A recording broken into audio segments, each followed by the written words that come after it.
to go Wednesday night, awesemo.com golf show. Same as always, we're back in the normal time slot, back with the normal event. I'm Ben Raza here with my partner in crime, Jason Roslin. This is not the Masters, but it's close. We're getting closer. We got the Valero. This is the last hurdle before the Masters. What do you say? Yeah, it is. It just, last year was the Shell Houston, as we were talking about before coming on air. And I hated this tournament when it was 2 weeks after the Masters. This is just, it's brutal. The Shell Houston last year was okay. This just, I'm not going to lie. The field obviously is really bad. Not a lot of golfers like this golf course. So I can understand maybe why there's a little downfall or a little, maybe not as good energy behind it. But listen, it's still 100K to top for that first place on DraftKings and a couple of 50Ks. So still plenty of money to play for this week and plenty of reason to research. It's true. It's one of those things where you're just like, what a stupid event. But, NFL showdowns to me were real dumb.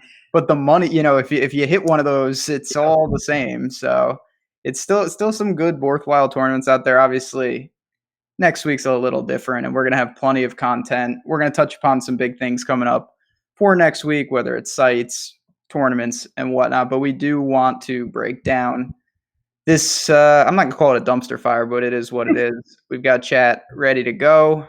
Take it away. Where do you want to begin? You want to talk about last week? I want to ask you if you had any better results than me. I shared on Twitter I was absolutely garbage. The one thing that maybe could have saved my week was Tiger beating Beauregard there. I might have had two cash in the $500 or whatever contest it was last week in that price range. So maybe I could have had two top 20s, but selfishly, as a fan, I didn't want Tiger to win that match because he would have to play 36 more holes on Sunday. It was kind of cold, and he's 43 years old. He's got a fuse back. I mean, how much golf can he really play? So I guess my wallet hurt, but my fandom didn't get hurt there. One good lineup in Corrales, which ended up being a really fun event.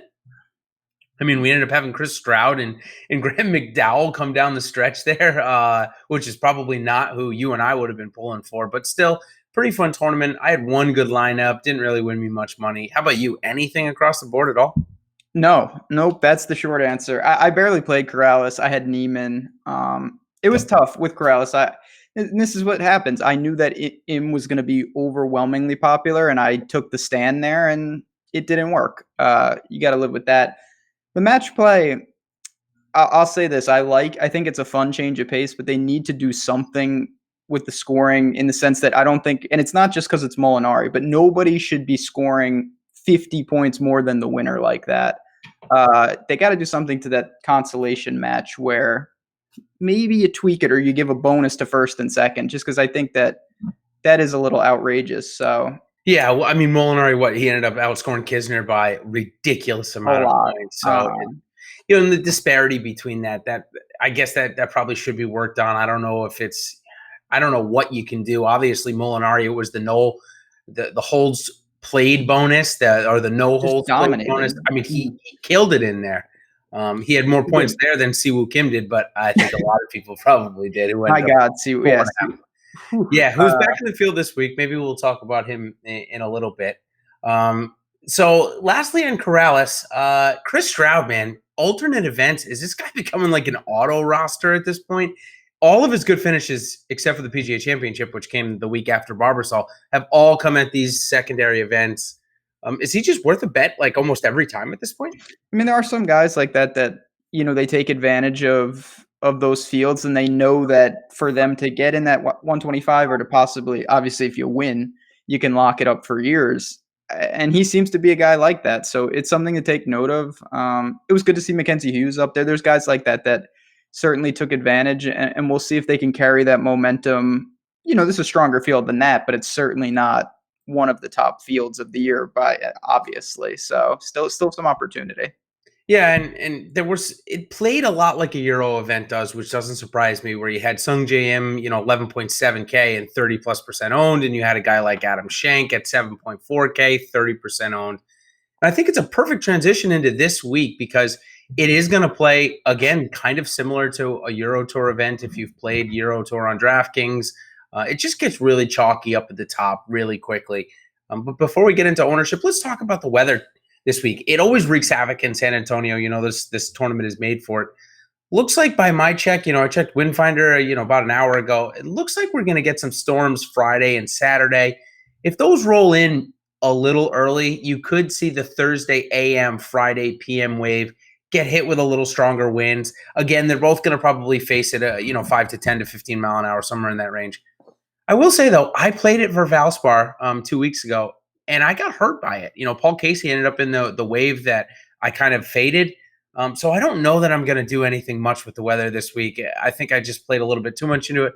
How about you? Are you going to play it this week or overly? I know we talk about it that we end up doing some stacks anyway, but are you going to put an emphasis on it this week? Not really. And the biggest problem I have with a event like this with the weather is that I think that the weather will play a factor, but I don't think that I can quantify it. It changes on the fly. It can be drastically different. And if you start building beforehand, your guess, you're trying to just luck box that you hit the right wave. So if I had to guess, it seems like the PM AM has a slight advantage right now, but I'm not altering really anything, to be honest. It can change. We've seen massive splits here, and that's because of the wind. It's not just greens firming up, and those things play a factor. But wind is a big deal. I'm not going to get crazy though.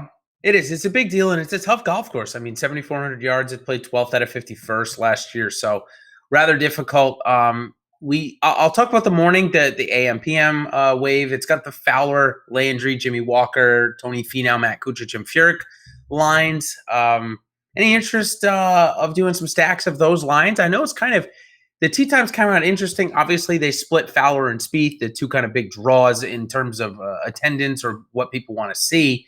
Do you like any of those pairings together to kind of draft off each other, or is that not something you're looking at this week? I know it's something I certainly try to, but this week I'm struggling. So it's difficult for me because when we're obviously going to get into kind of roster construction, I had a very difficult time building when I was paying up, even for one guy, never mind two. So like Kuchar Finau you can do it, of course, but it's very difficult. And I wasn't overly high. I'm not high on Andrew Landry. I know he's the champ. So not really. There's obviously a couple pairings of some of the mid-range guys where I took two of them, here and there. I believe Benny, I don't have it in front of me. I think Benny On's playing with someone I wanted. I want to say Shank. Is that possible? Benny On and Adam Shank. So there's, Matt Jones is in there. That's a pairing that I certainly am over, I think, on all three of them. Not together, but you can do that here and there, but not a huge factor for me. Yeah, I think that's pretty prudent. Again, it's something that I do try and do a decent amount, but I'm struggling to this week. I'm just struggling to find guys that I really like together. And I'll probably still end up with a few, though, to be completely honest. So, all right, as we move on past the weather and kind of past the tee times, we'll go right into our buy or sell segment where, this is where I'm going to kind of propose a few questions to Ben and things that I've seen throughout the week or some ownership things that just came out a couple of hours ago on the site. First one, I'm going to start off with Fowler, and I'm going to kind of paraphrase in this one. I didn't get the audio clip. I do have the audio clip for one coming up here in a little bit for us to listen to. But Fowler said in his interview this week, if I don't play the week before a major, I find myself at the major kind of just hanging around, not really doing much and hanging with friends. That's why I like to play the week before. And again, I'm paraphrasing. That's why I like to play the week before and get in the mindset of competing. Do you buy this prep, or do you think that's a bunch of hullabaloo? I don't think it matters at all for a guy like Rickie. Some other guys up there, they don't like to play the week before major, but if it works for him, more power to him. So with a guy like that, he's going to go and he'll be ready for the Masters. I do think specifically for how he's set up, he played 4 straight weeks. He had 2 weeks off. Mm-hmm. It would have been really weird to be coming into the Augusta with 3 weeks off. I think that would have been odd. So I get why he's here. Don't know what I'm really going to do with him. I certainly have some, but it's a little tricky just because of where he's at.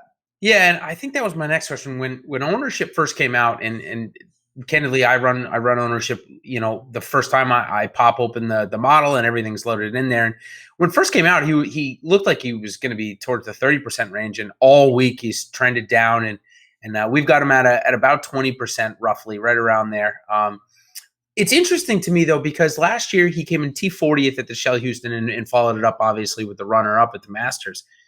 Do you think that he's getting prepared? Obviously, he wants to make the cut, but do you think he's doing certain things within the game that saying, all right, here's what I'm going to face at Augusta next week. Here's how I'm going to prepare for it, which may not be the best for the Valero Texas Open this week. I mean, do you see that at all, or is that not really playing into it for you? No, I do. I'll say this. I think that if this tournament was just played in a vacuum, Rickie would play it differently than how he'll play it this week. Yep. It doesn't mean he can't have success, though. Now, he's coming here for the first time. This is not Shell, obviously. So we'll see. I do think the course sets up for him well if he plays this long term. He is the most expensive guy, and there are some question marks coming off a couple week layoff. So I have some, but it's hard to really jam him in and work down from there. It is. You're right. And I think that's what's going to end up bringing ownership down and bringing it to the guy that we're going to talk about next, and Tony Finau. And don't get me wrong, he's been pretty consistent this year, right? He's had some decent finishes. But have we seen a top 5 from him recently? No, we haven't. We haven't seen a win from him since the Puerto Rico Open in 3 years. Are you going to fade because you think a lot of the Rickie ownership is going to come down to Finau? You think it's actually time for him to win? I mean, I know that's two totally different questions, but it's probably going to end up somewhere in the middle. However, for me, I am struggling with the ownership because he hasn't shown us the top 5 upside this year. No, he hasn't. And he's got some. I don't read too much into the splits, but certainly Bermuda, we've seen some struggles with the overseed and whatnot. You can read into that what you will. He's obviously talented enough. If he plays really well, it's not going to matter. But it is getting to the point where you got to win here and there. A lot of guys, you don't win until you start winning. I know that sounds ridiculous, but look at Paul Casey. Look at Matt Kuchar. Yeah, exactly. It's having said that, I'm with you though. If he's 25%, I'm not getting over. And it's not because I hate him. It's just I'm not going to divvy up, a third of my team starting with him. I have too many other things. The balance build, I'm not alone in this, is very appealing this week. That's where I moved most of those shares. So it looks like some leverage is definitely going to be had in Matt Kuchar. And obviously Matt Kuchar is coming off a second place finish, but coming off just another catastrophe in the media and public relations eye. And it doesn't really even matter what side you want to take of the Garcia-Kuchar debate. This time we're talking about them together rather than separate. And it's really been all year with these two guys. They just keep coming back up. And I guess when it rains, it pours. But they're playing both pretty good golf. I will say, though, that take everything aside that's going on with Matt Kuchar, I don't play him above 8K. I just don't. I haven't seen, him really pay off that much. I think at Sony Open, he was like 8.5. And of course, I played him there when he won. So I'm not going to say 8K if he's 11.2 this week. I just don't see it. I think there's way too much going on. We saw the week after the whole Mexico debacle came down. He kind of held it together and then really struggled over the weekend. So I'm not going to be on Matt Kuchar, even though we know it's going to be leverage there. How about you? You find yourself playing any at all? I do have some.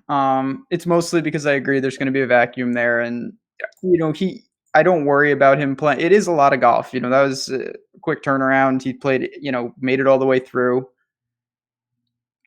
It's just a situation where I have red flags on literally everybody up top. Not where I'm crossing them off, but there's not one guy where I'm like, all right, this is a good course for him. He's playing well. He's a great player. Ownership's not going to be crazy. You're not getting that this week. So I had to go somewhere. Kuchar's one of the guys in the mix, but certainly, again, not where I'm like, I need to start with him. Yeah, it's funny. Each of you and I do a write up, and I put my write up on today. And one of the things that I said, and of course I cover all of my plays in it. One of the things I said about Rickie was exactly what you just said. Was listen, I'm not overly confident about him necessarily winning the tournament, but if you need somebody that's going to probably get inside the top 25 in a rather safe play, even though he's never played here, Rickie would be my guy in this instance. So it's funny that it's kind of the similar play. It's neither of us are really convinced about it. Even Dustin Johnson at the Valspar 2 weeks ago, you and I were like, look, he's playing good. It's a weak field. He's probably going to end up in the top 5. And sure enough, I think he came in 6th. So All right, the next thing we're going to talk about, I'm going to attempt this, so I'm going to put the volume up a little bit. I'm going to have you listen to a clip from the interview from No Laying Up in Jordan Spieth that was done over the weekend. Or not done over the weekend, done on Monday. So really interesting. This is at the, it's 3 minutes into this clip. He's talking about his swing changes, but what he says about 20 seconds into the clip is, and what the guy from No Laying Up says is what I want to talk about with you. So we're going to listen to about 30 seconds of this clip. More stuck, which makes sense if you're stacked and you try and tip it even more. So it's been this kind of, this retraining over the last, I would say, month. January was rough hitting the ball, and then from then it's been a little better each time.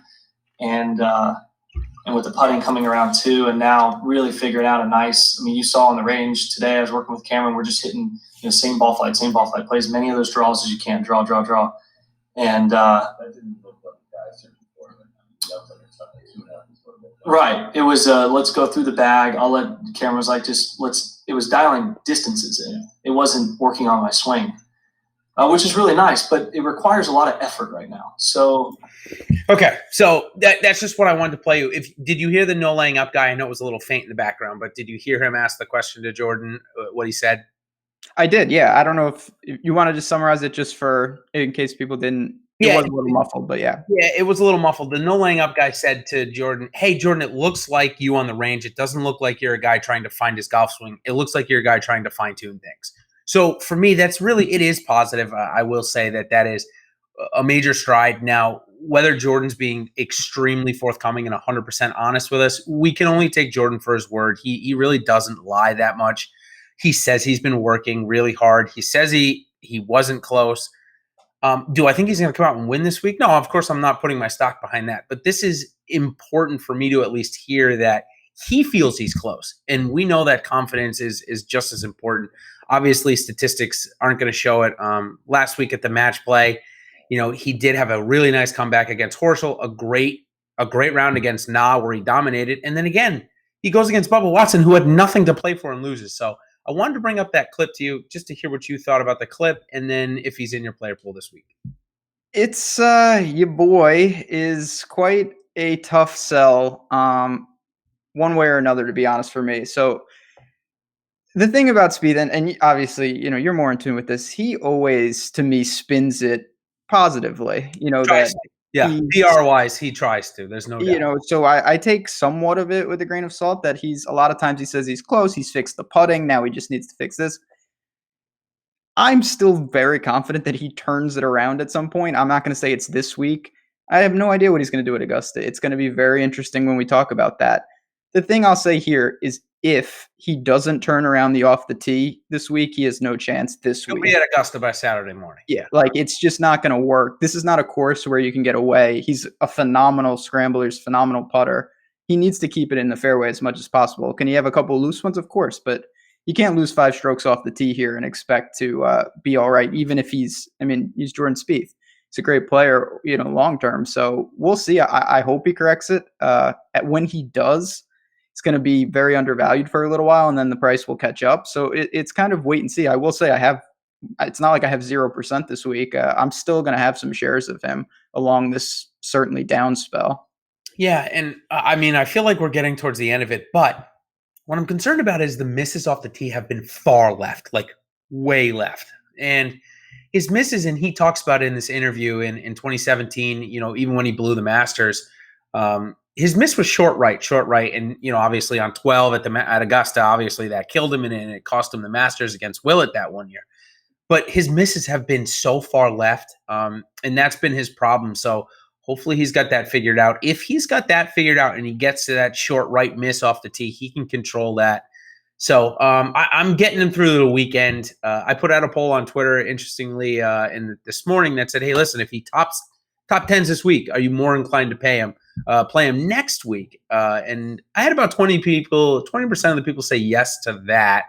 And I also put in some other options like a fade because ownership will get too high. But we'll talk about that at the end of the show a little bit. We'll dive in. So moving on from Spieth, because we don't need to spend all our time on him, plenty more golfers to talk about. We're going to go into the 9.8K, 9 to 8K, and we'll talk about the chalk first. So these next 6 guys, all going to be 15 to 20% owned, maybe a little bit higher on some of them, up to 25%. Got Sung J.M., Jason Kokrak, Byung Hyun An, Abraham Answer, Luke List, Billy Horschel, and Jim Furyk. Definitely some guys that I know you and I both like in here. You can list them for me. You can talk about a couple. You can take anything you want there. But on the Awesemo ownership projection, which they've been phenomenal this year, got them all in about the 16 to 25% range. Yeah, a lot of people are going to mix and match with 2 or even 3 of these type of guys on teams. I certainly did. For me, Benny On is, I think I'm partial to him, A, because I've been playing him. So there's always some bias there like that.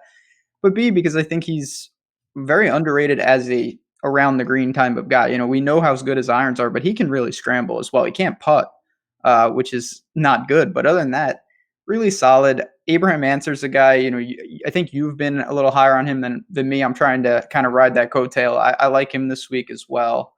Yeah, he absolutely dominated his last 2 matches. He did, yeah.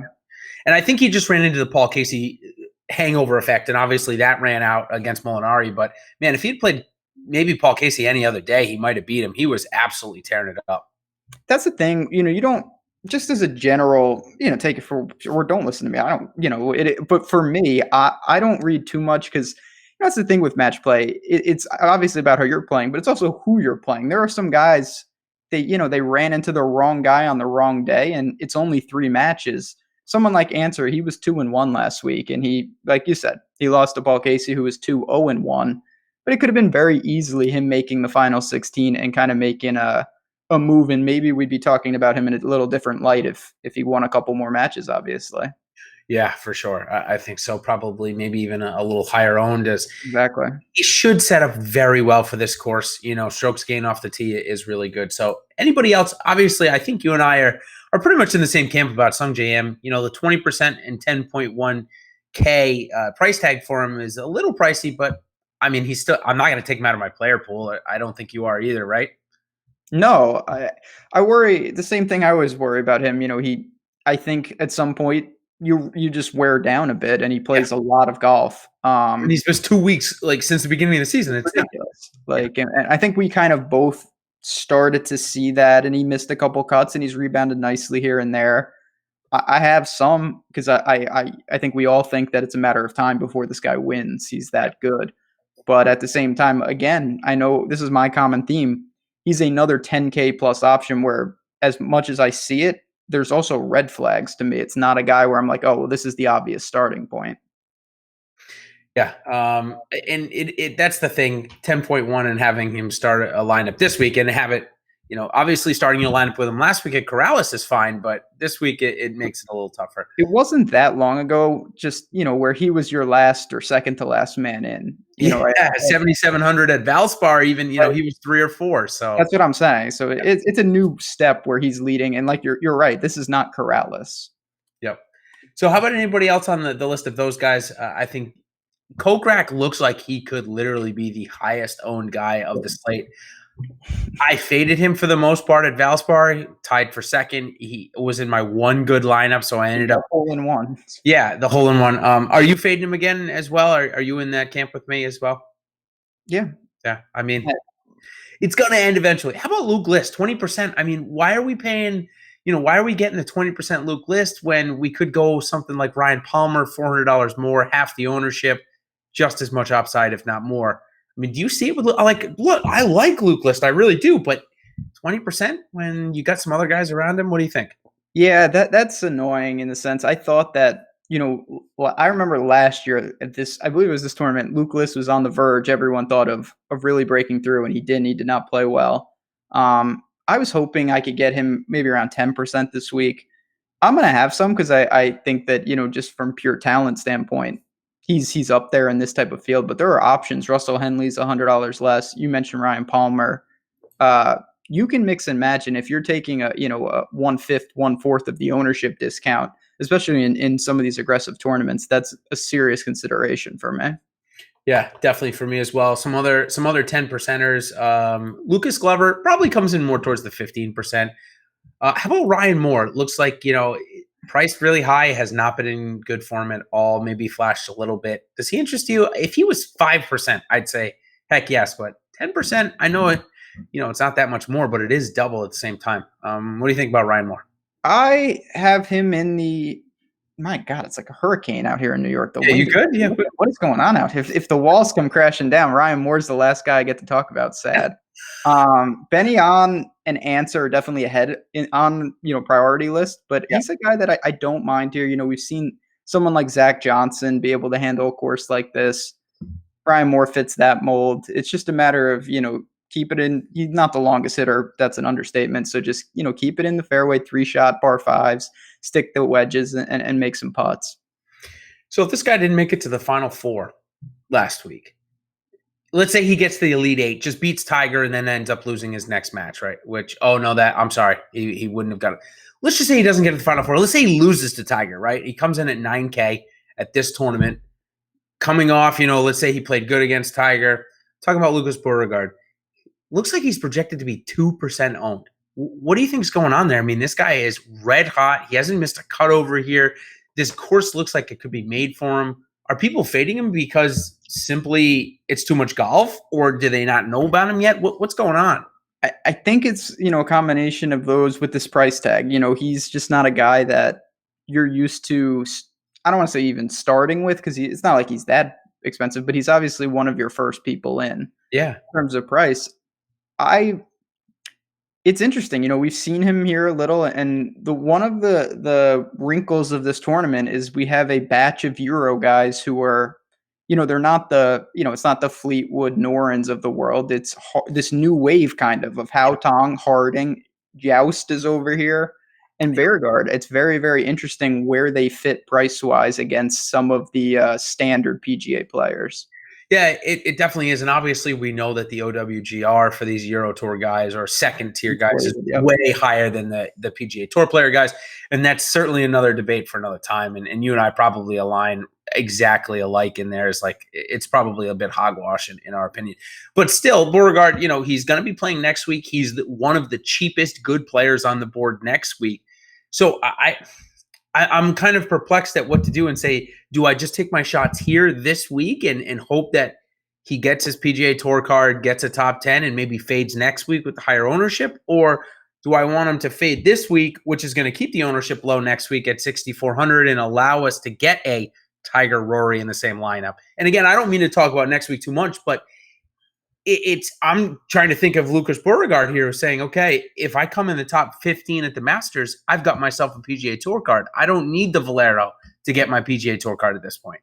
It's not a great spot in the sense of the sandwich of, beat Stenson, beat Tiger. There's a natural exhale. And then you're going, he has, as good as he's playing, he has absolutely no significant track record in any majors yet. So that's obviously similar to, I don't want to relate it to like Rickie and those guys, but in a way it's similar where I guarantee that this guy is going to be doing some things, wants to play well, but he also wants to get ready for obviously one of the biggest events of his life.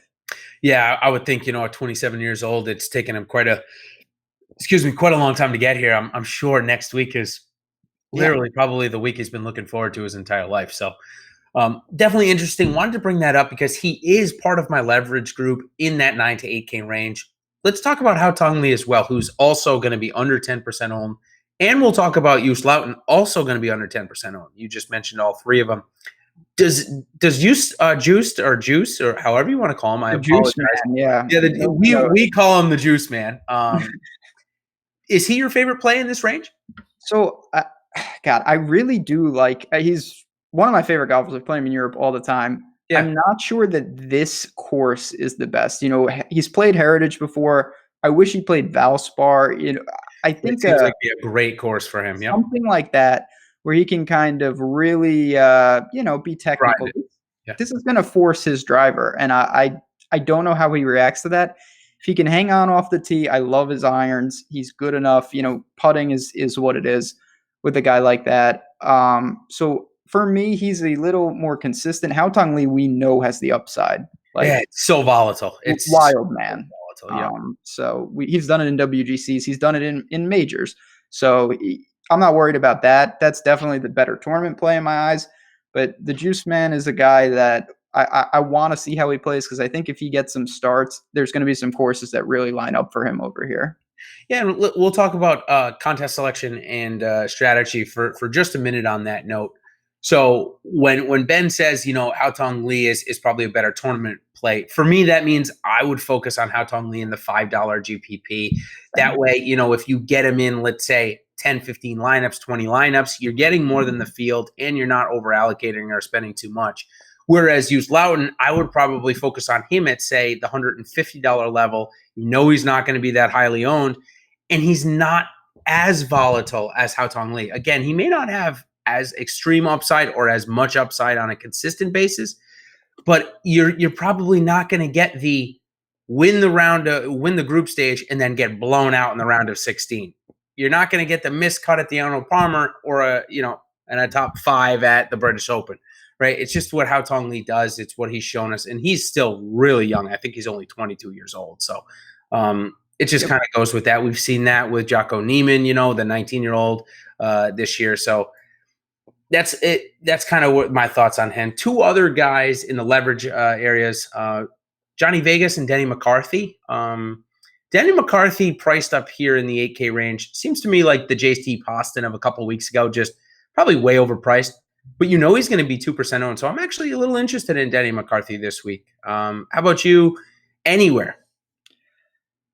I think he's a one-off from Luke List. That's clear. I prefer Henley if I'm doing it, to be honest. But He's playing pretty well. Vegas, another guy who's playing well. He's got some Texas roots. Certainly long enough. I wish the price was a little less. He's up there where I'm probably trying to find the 200 to get to answer. He's a guy I feel a lot more comfortable with, but this is the range. I think we're going to see a lot of people attack. And if you want to be different, you can't just go with the 4 obvious guys. You're going to have to mix up and try to, whether it's one of the Europeans or one of these guys that are a little against the grain.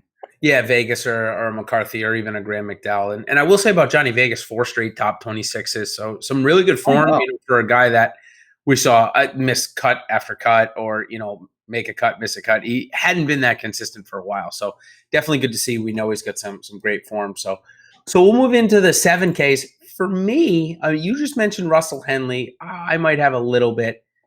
The upper 7s is kind of a dead range for me. So I'll let you kind of have at it if you like any other plays and see if I can add a couple. Justin Harding is at 7,700. He's probably the next guy in my player pool. He's interesting. I'm going to save him for a minute because I want to ask you kind of your thoughts on him. The one guy I'm going to throw out here, and it's just a pure kind of long-term talent.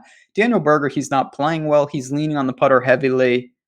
But, if I had to rank who I think are the better players in this field from a very zoomed out view, he would be a lot higher than, the high 7s. So if you want to take someone like that, even Si Woo, who can turn it around immediately, I don't mind that at all. But I want to ask you, what do you think about Harding? Obviously, this guy, from the Sunshine Tour, now he's here. Like, he's really playing well. This ascension is really quite drastic. I mean, we saw something similar with Julian Suri when he kind of busted out a couple of years ago on the Euro Tour. Who just, he didn't close the Hero, did he? No, he. I don't believe so. He was winning after Friday. I saw 3 rounds. Yeah. Anyway, so Harding.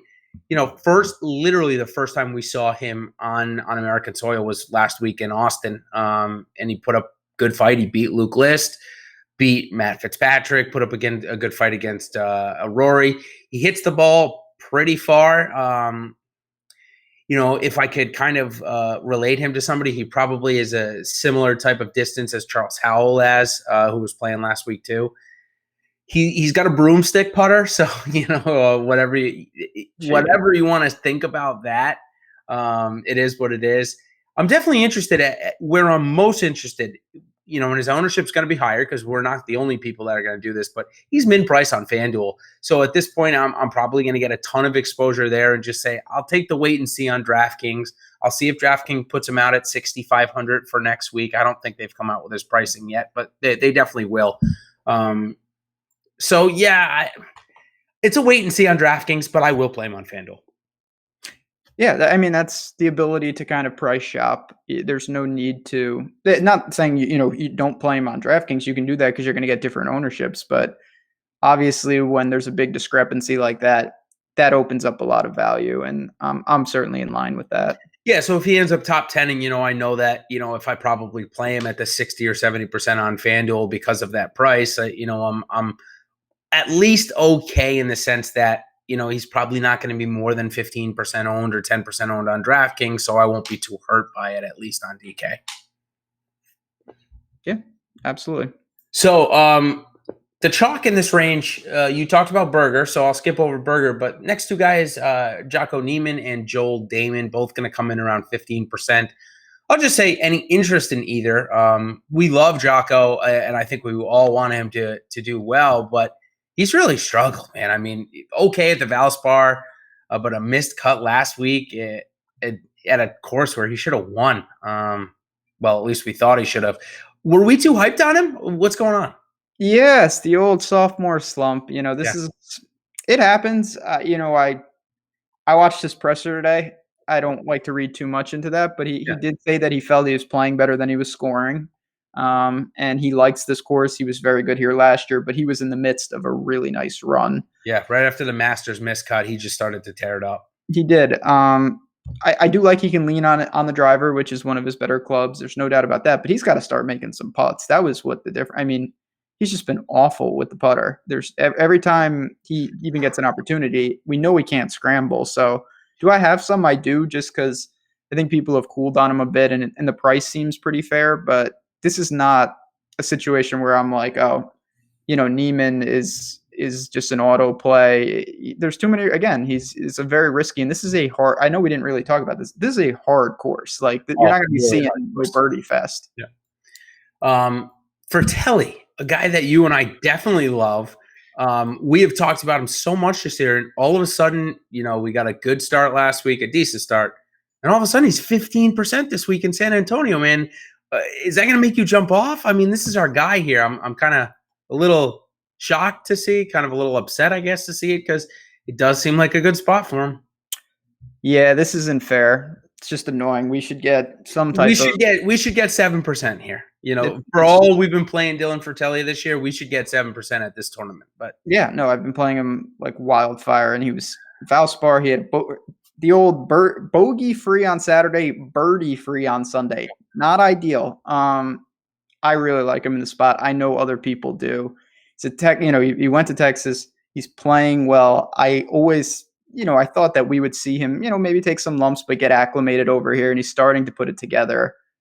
At this price, I'm not saying he just needs to make the cut, but if he makes the cut, how bad could it really be for your lineups? He's 7,300. I think he's got all the talent in the world. And I like that this isn't a birdie fest. He can just, do his thing, keep it in play, 2-putt, and just see where he ends up. So I am in. I am over on the chalk for Telly. How bad does that sound? Jesus.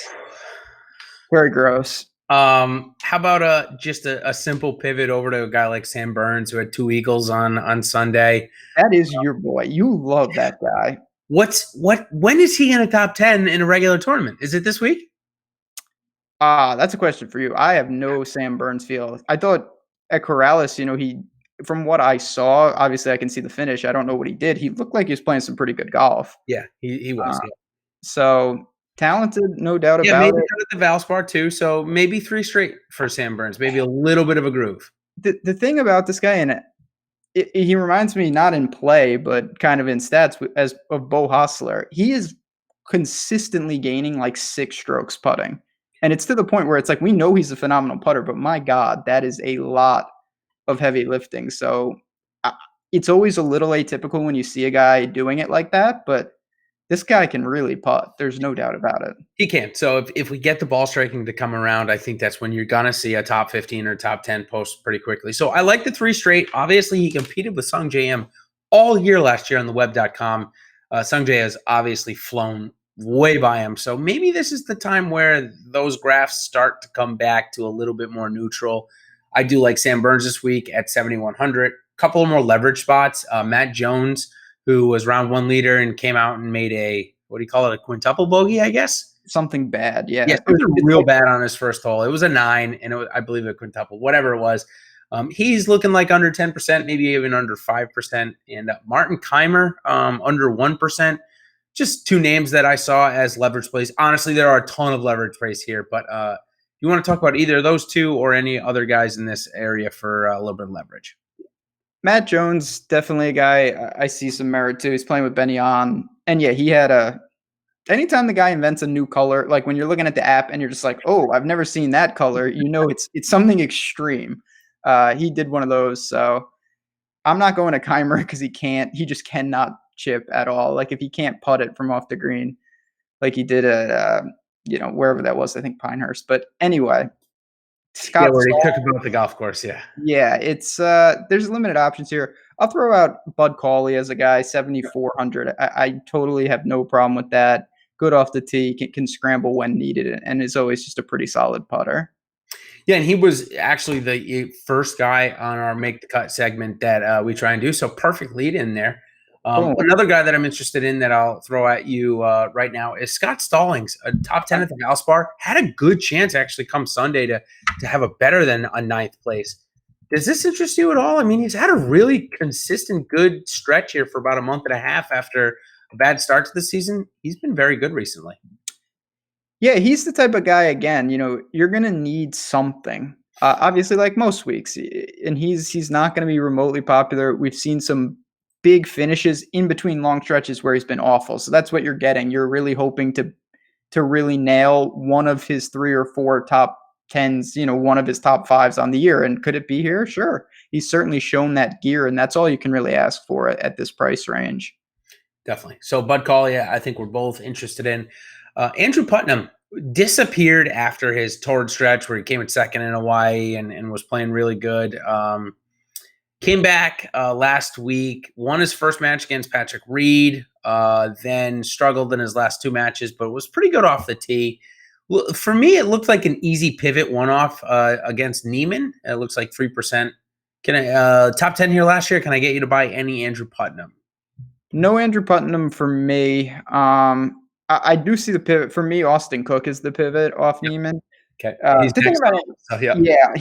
a guy that I think he had an awful start to the year, but he's starting to round in, maybe showed some life with the good finish at Valspar. Andrew Putnam, and I can't really get over it. He gained so many strokes putting at the beginning of the year, and now that's cooled off, and his game is cooled off. So we'll see, but he's not a guy that I got to. Did you get to Ollie? The Hatless Wonder. No, I did not. He's starting. I mean, what can we say? That was his first good showing since Waste Management of 2018 at the Players. So wait and see for me. But this is the type of field, at least, where Ollie, he should be able to hold his own here if he's on the up and up. Yeah, and I don't know why. Obviously, Valspar is a very different course than the Valero, but he struggled a little bit at Valspar. He was actually missed the cut, I think, by 1 or on the number, so it wasn't by much. Trey Mullinax.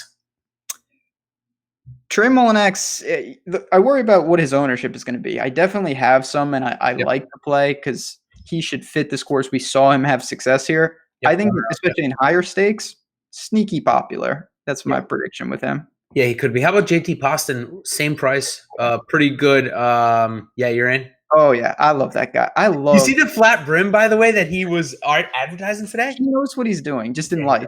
I guarantee that guy is definitely a plus EV human. By the way, speaking of that, do you know that him and his caddy and Keith Mitchell was the one that ran Keith Mitchell's caddy's account before it blew up? I had heard that. But yeah, that guy is just awesome. He's good off the tee, which is, a lot more important than me liking him. And he's found a groove though on the PGA Tour. He really has. I think this is his 3rd season now, and he's found some groove. He's got some good success here. Under 5%, I think it's a really good spot for him. Yeah, he's, I really like, just not to take a tangent, but I like his trajectory. He was the kind of guy, he was always fighting around 125. I remember pertinent to stay up there. Q School, web.com. And now it has seemed like he's kind of found some consistency, and we're going to see him take the next step, which is competing a little. Getting maybe into the second leg of the playoff. Exactly. Do we have Tour Championship? Probably not consistently, but I think maybe in his best year, you'll maybe get to see that. He's still pretty young. So definitely like the JT Poston. I mean, Keith Mitchell's probably going to get there this year. And I think their tracks are very, very similar, in my opinion. So how about Chesson Hadley? Yeah, so I mean, the age-old question with him is, can he get away with his scrambling? Because everything else is good. Like if he can keep it in play off the tee, which another question mark. So I shouldn't say everything. Obviously, we know his irons are phenomenal. He's had a couple monster showings with them. I have some correlated lineups where I'm like, all right, I'm going to play him with other guys who can't scramble and hope that the wind date lies down and it plays easier. If it's a scramble, grind it out. He's not the ideal candidate, though. How about Kramer Hickok? Ah, man. I'm in a little bit. Not he's 7K this week. I'm just as interested in him as I am in Scotty Scheffler, who just came in second and is here on a sponsor's exemption. Scotty Scheffler's interesting, yeah. Yeah. Scotty, he's got some trajectory that, he's definitely going to get through Webb. We're going to see him all year next year for sure, along with Doug Gim and John Oda and a couple of other guys that I know you and I have played and or like. So I think this will be a good test for him. I think it's a good spot. It's a crummy field, and he's in good form. So definitely like some Scotty. How about a guy, Johnny Bird, who did not make a bogey, I think, in his first 54 holes last week? Is he interesting to you this week? He is. So he's the one thing I did right at Corrales. I had him last week, and he's just, you don't see him too much, but when we have. Yeah, he's been really good. Really, really good. Now, I can't believe I'm saying this because it's an absurd thing to think. For him, this is actually a step up in competition with what he's been playing. He's been tearing up Puerto Rico and Corrales, but man, the form is pretty good. So I think he's just fine. I'm not saying crazy upside, but I expect him to play well. Kevin Tway, ever? Like, no. Yeah. Are we going to get him to make a cut again? Certain guys, and, I kind of use this to push that argument, so it's not really a fair thing, but he won and then just gone. Like legitimately had that one good round where he was hyped out on some Sudafed out in Maui. Oh yeah, that's right. I forgot about that. But that's it though, dude. I mean, other than that round, it's been bad. I will say this course seems good for him. He's long off the tee. He does have some really good short game. He's improved in that. He missed it on the number last time out. So I did find myself with some Kevin Tway shares this week. I think the course sets up well for him where he can use the driver and he can use around the green. I think he makes a cut and maybe gets into a little bit of groove and maybe makes the cut next week. Probably not, though, but maybe. Never know. All right, one more. I have to throw this at you. FanDuel's floor has been 7K all year, and I'm going to loop this in and give our best FanDuel values. FanDuel's floor has been 7K since they started golf. Mm-hmm. This week, whether it was a misprint or where they're just legitimately pricing this guy at 6K, Smiley Kaufman, the guy that was in the last group in the Masters at Sunday a couple of years ago, is priced below the floor. What do you make of that? Smiley. I would love to see him play well. But I just want to see him make the cut. Yeah, that would be even just not lose. I'm not even joking when I say this. Not lose 10 strokes tee to green. Like just hang in there. Be around the cut. Yeah, anything. So rooting for him. Certainly not playing him. I do want to just throw a name. And chat reminded us. It kind of slipped through for both of us. What are you doing with Nick Taylor? He's the guy I want to talk about. Right in that 7.2 range. Decent course history. Has been playing great. And did we see the tip of the iceberg at the Valspar, though? So Nick Taylor, I think. He got into position and.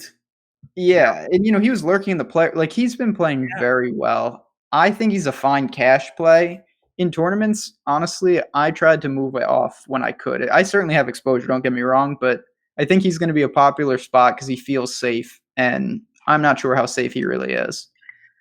Yeah, I'm not really either. Matt Hughes, we talked about a little bit. In one of the people in the industry on Twitter, Eric Patterson, he interviewed him for The Score, and Matt talked about how he's looking at it with a renewed sense of confidence, just a different outlook, and the results are there, playing good. So I definitely going to have some Matt Hughes.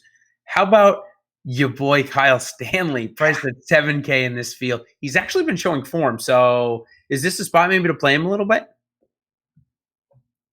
Well, I don't know. I have a little. I'm not gonna lie. I have a little Kyle Stanley. All right. I had a feeling you would. Yeah. He's in the burger bucket for me, where it's just like I don't care how they're playing at this price in this field. I'm just going to take it and hope that this is when he turns it around. He's not playing great, but at the same time, if he was even playing remotely good, if he was playing where we thought he would, if you asked me at the beginning of the year, I'd say he's, 9K in this round, Ants or Benny on, and he's certainly not right now. And I think this will end up being a perfect transition here is, we see a guy like Kyle Stanley, 7K this week. We know he's a good player. If he comes out in top 10s this week, what do you think that could do to somebody like his ownership next week coming in? I believe he's 6.7K. And we're going to talk now about the Masters for just about 5 to 7 minutes until our 10 o'clock time. Of course, if you have other questions regarding Valero while we're still on air, shoot us it in the Slack or on the YouTube chat. We'll be happy to answer them. But we're going to talk about the Masters for a minute and talk about Kyle Stanley just for a second. What do you think that could do to somebody like his ownership? Do you think it spikes it, or do you think that the general population they're just not going to go down that far next week? So, we've talked about this and we're going to talk about it again. They release the pricing for the majors early. And what it does is it makes what happens in this case, Valero, impacted. Like if Kyle Stanley won per se, I don't think it's going to happen, but if he did, obviously at the Masters, he would be extremely popular relative to what we would have seen. Yep. So it's weird. There are guys in this field where I almost am like, just hold on. Don't make a big splash. Just hang in because I want to play you next week. And I know that if they explode this week, it's going to destroy everything that I want because the pricing is already locked. Yep. It is, and we talked about a few of those guys tonight, and that was specifically about DraftKings. And, of course, they've got their Millionaire Maker first place. They've got the $555 contest called the Signature Hole. They throw out $200K to first place. And then the big one for the high rollers, the $3,675 front nine, which is also going $200K first place. So really great contest there on DraftKings. Next on FanDuel, they've only put out one contest so far. It's $1 million guaranteed with $200K to first place, which is fantastic. It's 4 times and 5 times respectively as big as we've seen in terms of guaranteed prize pool and first place. But the coolest part about it is if you're a Tiger Woods fan and you're going to bet on him, they're actually giving you your entry fees back if Tiger wins. So you end up maxing that tournament or what have you. Tiger wins, you're getting all your money back. So kind of a cool promotion there. Probably, I don't know why, but maybe they thought they couldn't sell it out if they didn't do this or what have you. And, what do they got to take? About 30% of their rake to cover their bet. If my math was correct, 50 grand at 20 to 1, covers their $1 million that they'd have to pay out. So that's FanDuel. And then one other one we want to talk about, which is Yahoo. Yahoo came out $100K guaranteed, $20K to first place, and they're not charging any management fees, so there's no rake on it. Really cool. They tried to get in at the beginning of the year, maybe teetered off, but certainly looking to jump back in. So thought we'd spend a minute or two there. Have you had a chance to take a look? I know one of the guys that I found priced the most interesting was Jordan Spieth down at $32, priced with like Kevin Kisner and a couple other guys. How about you? Any thoughts on those contests or about anything else next week? Yeah, I mean, the Yahoo, we saw this, with football. Yahoo's obviously decided that they're going to lose money in the short term for long-term gains, and that's awesome for the players. It's the time to jump in, especially if you're trying to, depend on what your goals are. But if one of them is, you're trying to build and grind it up, when you're getting rake-free contests and it's going to be soft, you should probably just play. They don't have crazy in terms of entry limits. It's very reasonable. And the pricing, we've seen time and time again. You just mentioned Spieth. Obviously dig in and we're going to find some major discrepancies. Zach Johnson's the min price at $20, Lucas Beauregard. Yep. Just kind of a couple of those things that you'll be able to find from site to site. And certainly we'll talk a lot more next week, but still, when you don't have to pay a rake and you still get a chance at $20K, not $1K or $5K. And they are also offering a $10K no rake contest as well with a $2K first place, kind of like the mini version of this. You definitely want to do it. It's ways to get into it and understand how the game works and what the goal is. So definitely want to echo all of that sentiment. So why don't we just spend the last 2 minutes talking about the content that we're doing coming out this week. So starting tomorrow, we're going to be starting our Masters content here. I'm going to be doing a full preview of every single golfer in the field. I'm going to be doing a video series right here on the YouTube channel and also turning it into an article. I'm going to go over the high level stuff, who the golfers are, where they come from, if they've ever played in the Masters before, how they got there, and how they've been doing recently. So just a couple of weeks recent form. Just going to give an introduction again, like I said, to everybody on the field, and then from there, Ben's going to take a lot of that information and turn it into some betting stuff. So you want to preview that for a second, Ben? Yeah, absolutely. Obviously, we're going to have all the normal stuff, and then we're going to kind of spice it out with some additional stuff. So the Masters, there's going to be all types of betting. Going to go into some, just look at the overall odds and then some head-to-heads. You're going to be able to bet as you can on most of these tournaments, but it's a really fun one.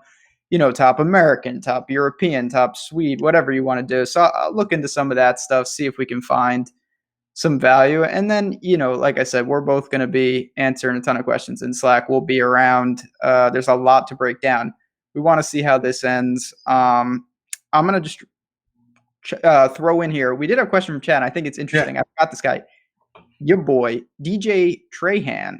Do you have any of this guy? I barely knew he existed until I found out he existed. Yeah, and then all of a sudden top 10s. And that actually does bring up one more point. I'm glad you brought it up because we got to do a hot take. And my hot take is going to revolve around another guy like DJ Trahan, but only like him that he top 10 last week. And it's a guy named Chip McDaniel, top 5 last week after Monday qualifying. Guy's a rookie out of Kentucky. He was competing with all the guys that we've already seen either win on tour in the last couple of years in college. So Chip McDaniel, min price on DK. I'm going to definitely have some. I'll ride the hot streak. Why not? Gets a couple of more top 10s, man, and he's going to get web status. So probably should get used to the name, I think. And DJ Trahan, yeah, maybe a little bit. He's kind of, I believe he's playing out of the past champions category, if I'm not mistaken. And obviously he top 10 last week, so he automatically gets in this week. But stats did look pretty good. Maybe I'll have a little bit, but I'm probably going to have more Chip McDaniel, to be honest. All right. Chip McDaniel, I always said I didn't know who these people existed. I actually didn't know that guy existed until last week. Good for him. Maybe can make a little run. Yeah, my hot take, I'm going to have to stick with Fratelli. I know he's going to be popular, but I think this is a fantastic spot for him. I hope we see him top 5. I think he's capable. And if he is, this is the type of tournament that he needs to show up in. You don't get that many opportunities where the course should fit. Texas guy, even though he's South African, 7,300. That's a full go for me. I like it. Well, we will be back next week.